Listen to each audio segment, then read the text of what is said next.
Yo l'équipe, bienvenue sur Shérif du Rap. Aujourd'hui, on va parler d'un sujet qui fait énormément de bruit. Kanye West a encore pété les plombs sur Twitter, et cette fois, on sait exactement pourquoi. Depuis des années, Ye enchaîne les sorties polémiques, les coups de gueule et les déclarations choquantes. Mais ce week-end, il a franchi un nouveau cap en postant des tweets totalement délirants, avant de désactiver son compte. Pourquoi un tel dérapage? Stratégie promo? Crise personnelle? Influence politique? On va tout analyser ensemble. Kanye jaloux de la hype Kendrick Lamar? D'après Charlamagne Tagod, Kanye West aurait très mal vécu ce week-end rempli d'événements marquants. Qui ne le concernait pas du tout. Kendrick Lamar a brillé aux Grammy Awards et continue de récolter les honneurs. Le Super Bowl a eu lieu, et l'attention du monde entier était rivée sur ce show. Et Kanye, lui, était dans l'ombre, loin des projecteurs. Pour un artiste aussi mégalo que lui, c'est insupportable. Il aurait donc balancé une série de tweets provocateurs juste pour qu'on parle de lui. Une tactique qu'il utilise depuis des années pour rester au centre des discussions. Un coup de pub pour son album, Bully. L'autre grande explication, c'est la sortie imminente de son nouvel album, intitulé Bully. Kanye le présente comme une révolution musicale grâce à l'utilisation de l'IA, mais soyons honnêtes, à chaque fois qu'il sort un projet, il déclenche un scandale pour attirer l'attention. Rappelons-nous ses précédentes sorties, Donda, 2021, mise en scène exagérée, concert de pré-écoute avec des masques et des effets spectaculaires. Ye, 2018, annonce publique de son trouble bipolaire et déclaration controversée sur l'esclavage.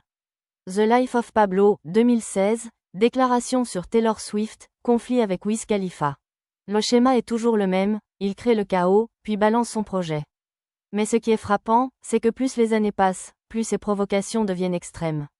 Est-ce parce que ses albums ne se vendent plus aussi bien qu'avant?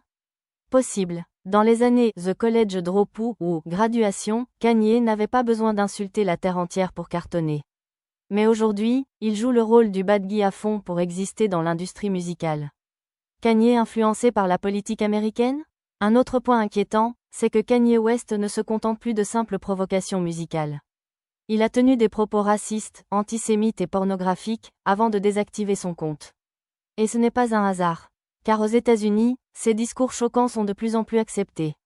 Exemple, Elon Musk, propriétaire de X, anciennement Twitter, a supprimé presque toute la modération de la plateforme, laissant place à un flot incontrôlé de discours extrêmes.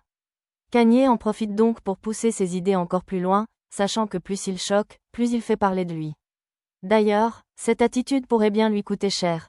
Travis Scott et d'autres artistes commencent à s'éloigner de lui, lassés par son comportement de plus en plus imprévisible. Mais au final, est-ce que ça l'inquiète vraiment? Pas sûr, car tant qu'il a une base de fans ultra fidèles, son album, Bully, risque malgré tout d'être un succès. Kanye, simple provocateur ou réel danger? Alors, Kanye West est-il en pleine crise ou joue-t-il un rôle? Une chose est sûre, ses coups de gueule sont toujours minutieusement calculés.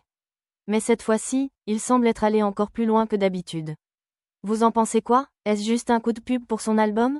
Ou est-ce que Kanye West ne contrôle plus du tout ses actes?